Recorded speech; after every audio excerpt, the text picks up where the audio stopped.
Hey guys, we're back with another episode of Venture with Joe and Cody. I'm Joe Skipper, the owner of Skipper Realty Group, brokered by eXp Realty, and there is my buddy Cody Wilhelm with Residential Mortgage. Last week, I pointed this way and it went the opposite way in the video. So I don't know. Oh, did it? Yeah, it was weird how when I downloaded it and uploaded it to YouTube, it was like I was pointing the opposite way. So. It's a little trickaroo. Yeah. How are you? I'm doing good. I always try to swipe my video over to where it's closer to the camera.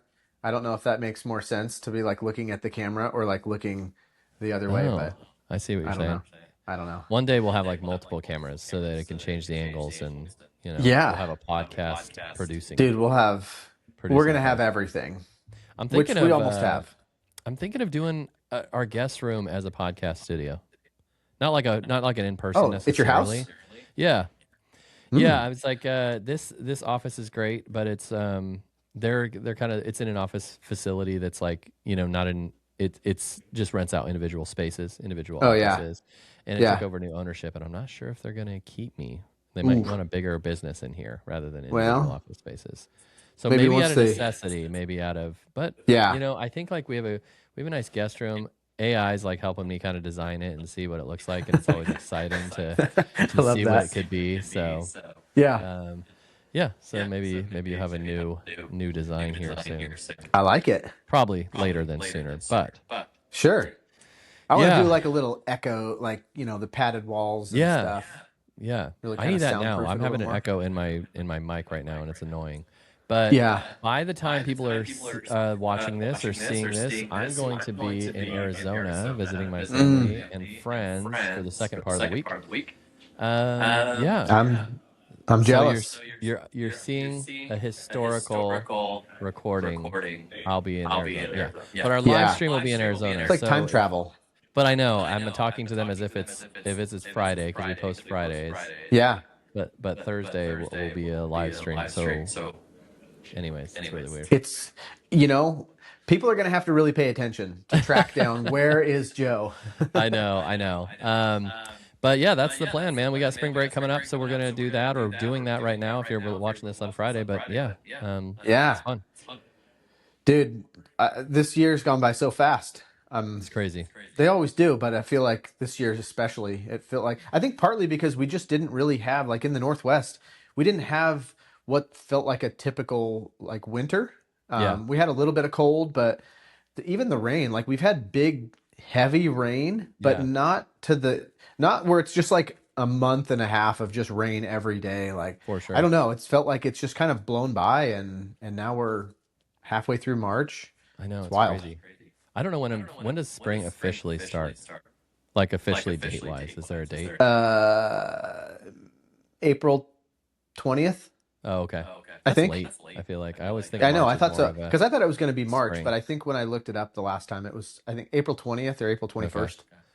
Yeah, I'm looking forward to it because we had a busy January in the real estate world, and then February and Marchish have been yes. I've felt the same thing right out of the gates on January 1, and we're boom, boom, boom, and then it just stopped, and I don't know if that's the war that's going on or that's a little bit more hesitancy, but it's I need some spring. I need some spring real estate market pickup. Yeah, I've wondered that same question, especially over the last couple of weeks now. I don't know how much people pay attention to what's going on in the world, right? I bet there's probably plenty of people that really don't even know that there's conflict going on or where it is, war going on. Yeah. So I always wonder how much, because I know you and we pay attention to a lot of the stuff that's going on because a lot of it has an impact on the rates and investments and stocks and everything. But I've wondered the same thing, especially over the last couple of weeks, because it's been quieter over the last for sure month or so, and it's hard to know if that's just the ebbs and flows of the market and who's reaching out to you specifically. Mm-hmm. But it does, it kind of, I feel like they kind of correlate sometimes though too, because rates have gone up quite a bit since the last 2 weeks.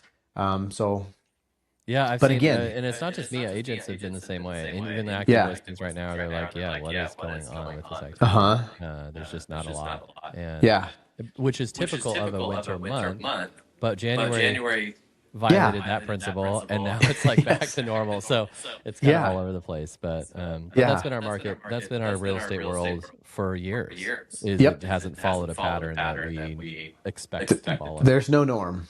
That's why everyone still has that spring mentality, and it's like maybe I don't know. Right. It could be summer. It could be next fall. Who knows what it's going to do. So yeah, I mean, it's felt like that way the last couple summers too, where it's like, oh, there's this excitement that builds up, and then you get through summer, and you're like, that wasn't really that different than the rest of the year has been. So yeah, we've had steady business, but not. It just like I said, it was more than steady in January, and then just kind of slowed down. So and try explaining the war over in the Middle East to your 9-year-old daughter who asks. trying to like say it in terms that like a 9-year-old, like you're not gonna have a political discussion or whatever with a 9-year-old, right? Yeah, but she asked about it. I'm like, how do I put this in terms, of all that? So even her teacher was like, you should ask your parents. It's pretty, pretty smart. Yeah, so smart teacher right there. Yeah. That's funny. Yeah, and you try to get this like very well thought out thing, and she's like 9, and she's like, I don't stop. I don't. Yes. I asked a 9-year-old question. I don't care. I didn't know I was going this route. Right. But, I get that. Sometimes Zeke will ask. He's 8, and he'll ask something similar, right? Where it's kind of like, okay, I need to come up with a good answer here because this is a big kid question. Parent, like, I get like 20 words into it, and he's like. Ooh, la, la, la. Yeah, he's like, what? What did you say? Yeah. I don't even care. Why do dogs bark all the time? Like, what? I was ready for this conversation for like 3 hours. I was prepping this conversation. So, having kids is great. Like, I know. It's fun. I was like trying to dive on that note. I was trying to dive deeper into Rory and just be like, hey, like, how are you feeling? Like, what's your mind? Like, how? Because I saw this thing on TikTok about. Especially quieter kids, like you think that they're well behaved and everything, they've got it all together, and that's Rory. You just think on the surface, like he's just totally calm and cool, no issues, and collected, and they're like they have the same mental issues and struggles and whatever. Yeah. So I did that like the other night, like, hey man, like what are you thinking? Like, how's everything going? He's like, what are you talking about? Leave me alone. What are we trying to do here? Like, I just need to go to bed. Like, oh, we try, man. Dude, it's tough. It's so tough. Like we've had conversations about it before, but like, I feel like women in general tend to be able to have more of that like emotional connection. And I know it from my own, I was way more likely to talk to my mom about certain things, about girls or, the emotional side of things. And it's probably just because my mom was always talking to me about anything and everything versus my dad was just more like, the dad. Let's just work instead of talk. Like, let's be productive here. And I try not to do that. I'm also not like the deep dive into the emotional stuff all the time. But I think it just kind of, little side turn here, but it's like, it just shows to me the importance of the a mom and a dad. Like they have very different roles in what they can provide. And so I think sometimes it's good for us to know too, like I can't be that version. I can't be the mom. I mean, I can try, but it's just funny how there's like a comfort that goes to one or the other, or your kid's more likely to come to you for something and then they would go to mom for something else. Yeah. And I think just even being open about it and talking to him helps because he'll remember that. Even if he's totally talk to me about it. He's like, I was able to. Yeah. That's the hope anyway.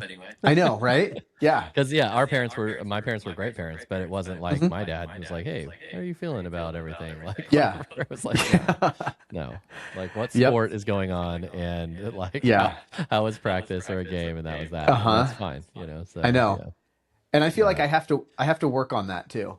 Yeah, like that's a conscious thing that I have to be working on when I'm having those conversations, because that's naturally where my head goes to, is like, hey, what's, how was weightlifting today? And, you're kind of just talking about things that they're doing rather than superficial dude stuff. Yeah. Yeah, exactly. Rather than like deep diving into things and making them feel like, oh, I can talk to dad about this stuff too. For sure. Yeah. Well, on a different note, I was going to go over some of the countdown of where's my notes? Where are my notes? The Top 10 notesy mistakes notes. that kill real estate deals, and more Oh yeah. importantly, who's to blame? Mm. Because you and I love putting the blame on people, Yes. especially if it's not us. So, um, Yes.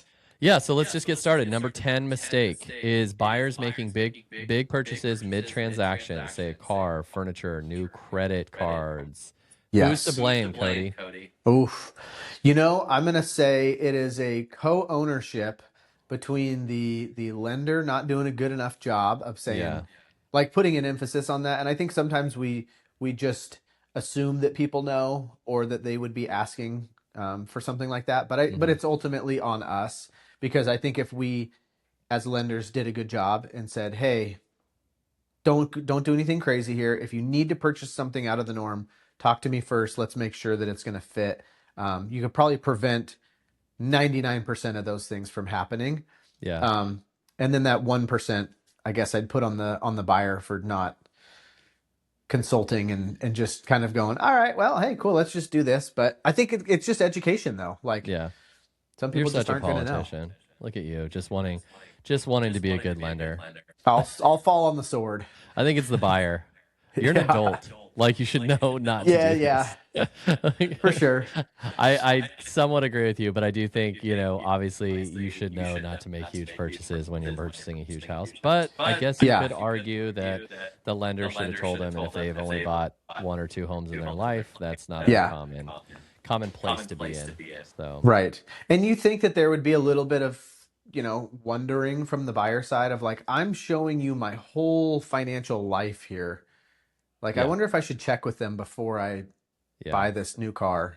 Yeah, that to me seems like it would be a normal thing. But again, I think it's an education learning moment. Especially like as a I think lender. like you should give buyers more credit. It's like they don't do it a lot, and so No, they don't. We see it as such a common sense issue, but it's maybe not. So well, number 9, and you can answer this, and I'm going to probably play the politician again. Okay. Or rather than you, is sellers overpricing based on emotion, not comps. Who do you think? Who would you blame, Cody?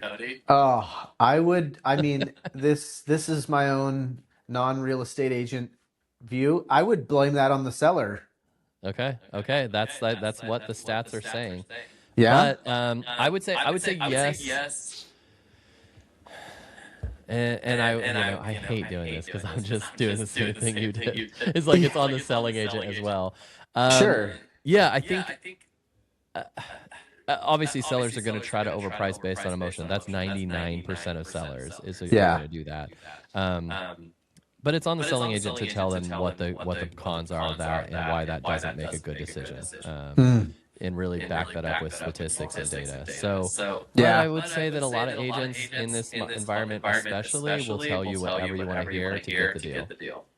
And we've talked about this, and it bothers me even just saying it again. But it's like our sellers agents out there that will promise you the world knowing that they're going to get you the price that they think you should get. Yeah. Say you want to list your house for $1 million, it's worth $850,000. There's agents out there that will tell you that you will sell it for $1 million, knowing that in 60, 90, 120 days, you're going to have to drop it. They're going to sell it for $850. Knowing that they're wrong, knowing that the seller's wrong, and just wanting a deal. Mm-hmm. Want them to sign the contract. So you know what's interesting about that, and well, never mind. It doesn't really correlate, but okay. It's funny to me how there's certain rules in the lending side and not on the real estate, and certain rules in real estate that are not in lending. Oh, it's the Wild West in real estate. Christina was in Bank of America forever, so she was on the strict side of like lending. Like just you could not put a period after something, or it's gonna get your loan, thrown out. And so,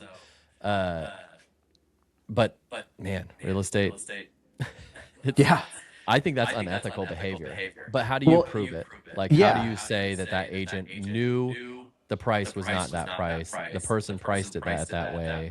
And ultimately, it's the seller's decision. It's their home, so you're guiding them, but you can only guide them. So, like I've had cases where I've told them, "You're not going to get this. I'm happy to list it for whatever you want, but you're just not going to get this price." And I think if you're honest about that, you Yeah. just can never tell. You can never audit that with agents. And I know agents and Sure. I know this community and I know like there are agents out there that truly will never say, you won't get this. They'll say, yeah, Yeah. try it. Why not? You know? Right. So Yeah. anyways, Like in the mortgage world, that's called a bait and switch. yeah, Where it would be like, yeah, we can get this for you, and then they move forward, and it comes down to a point where you're like, oh, hey, that's no longer available. yeah.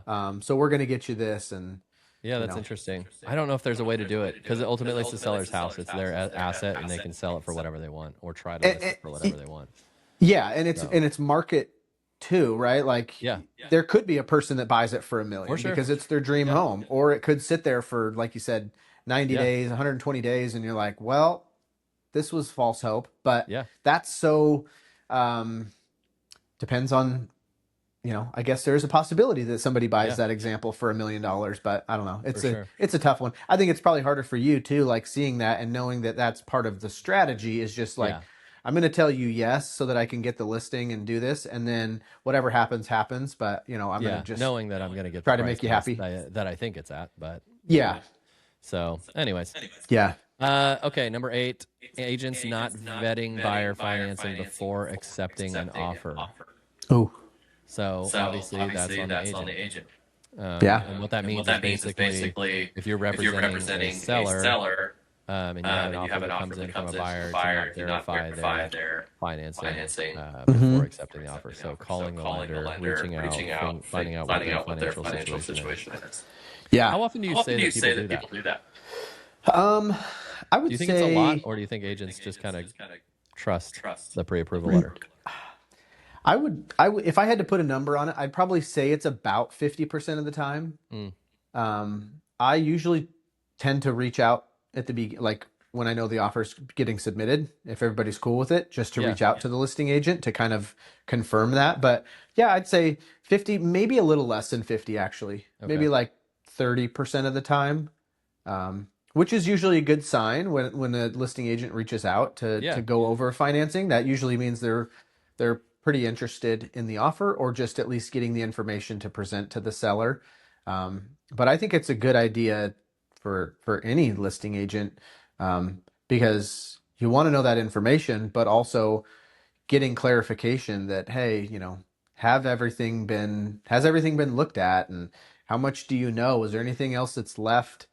Because I don't know. I would like to assume that everybody that's sending out a pre-approval letter, it's all been verified and good and looked at. But you never know, because there might be that person that's like, well, they told me all this stuff. I'm just waiting to get all of their documents.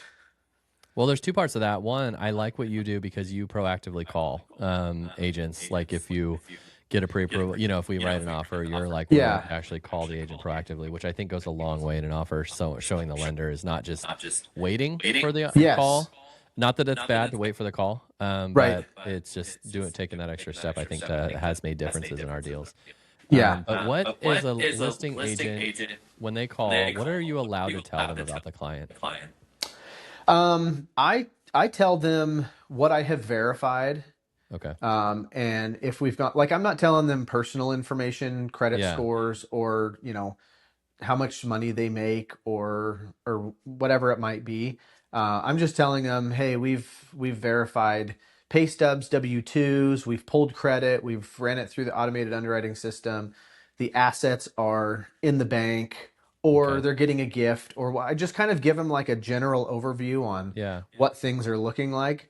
And if it's, certain situations that I feel like is less risky, if you will, I will clarify that. Like, money is already in their bank account, so they don't have to move any money around. We don't have to worry about anything like that. Or they're salaried employee, so their income is set. So we don't have any concerns with income. That way they know too, like, this is a solid, money's in the bank, income doesn't vary. They're not selling a house, like super, about as guaranteed of a loan as you can get. I will make sure that they understand that. If it's not that situation, I'm not going to be like, hey, we're trying to make sure we count as much income as possible, and I think we're there. But I'll tell them the overall, like, view of what's going on. So question there, and You probably the answer is no. You Hmm. sometimes have as a listing agent multiple competing offers. You offer say 700,000. You know your buyer. Hmm. We have a $710,000 buyer that comes in with another offer. Are you able to verify that they could afford more?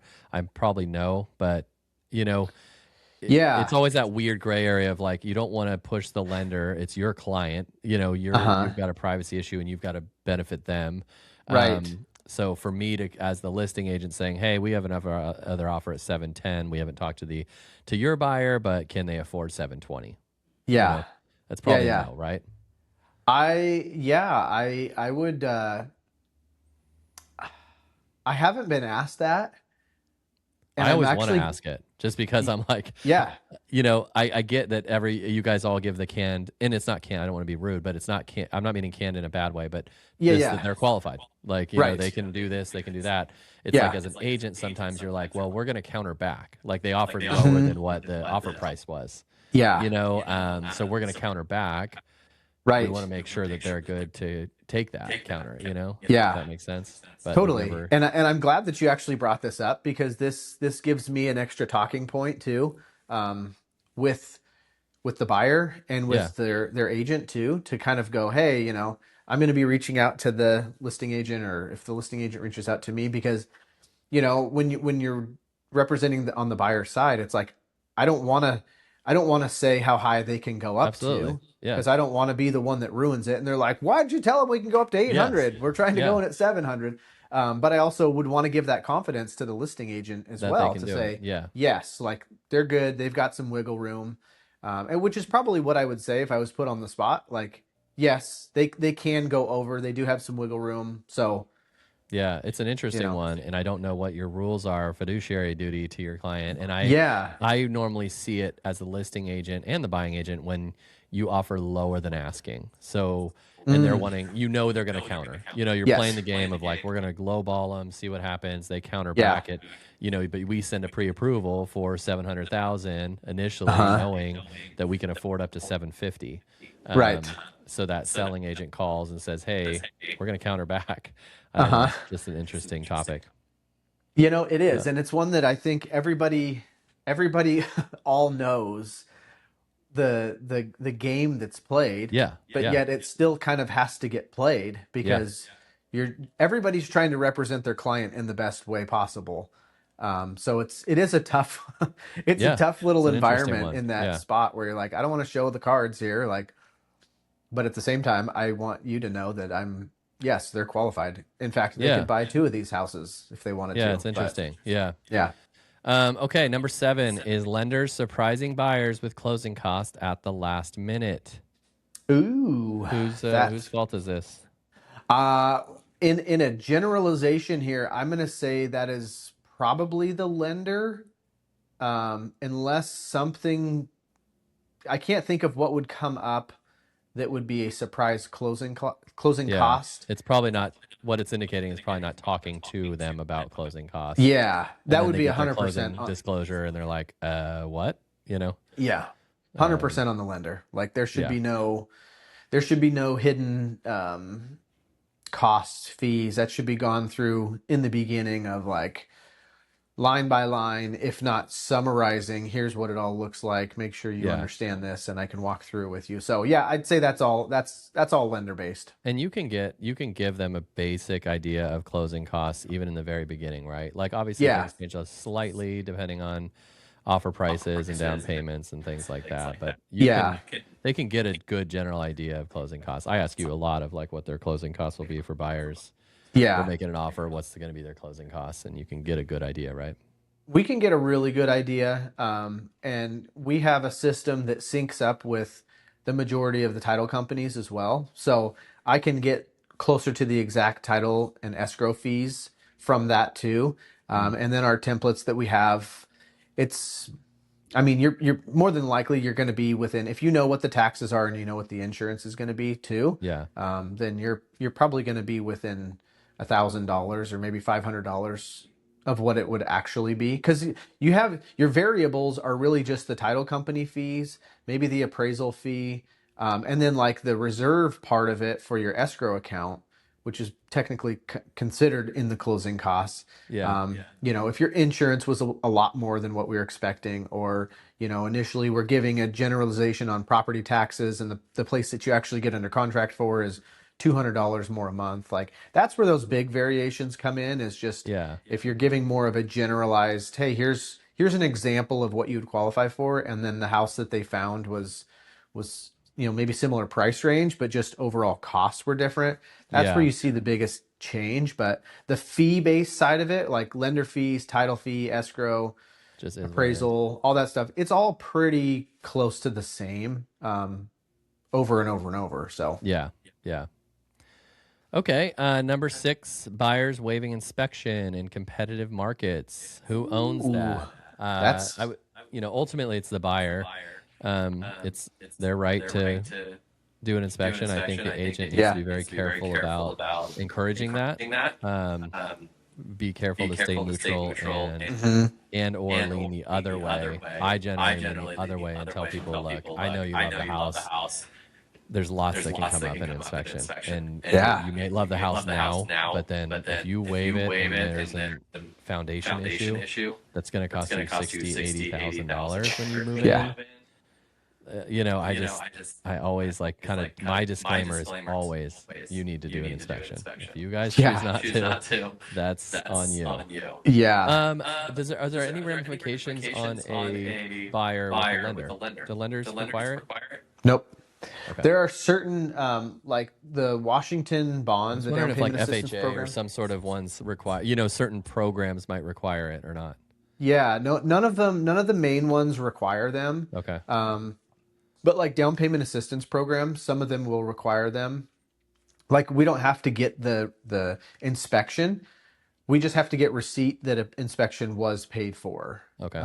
Just to kind of cover their bases. Yeah. But no, if you were to do FHA, USDA, conventional, VA, all the main normal options, their inspection's not required.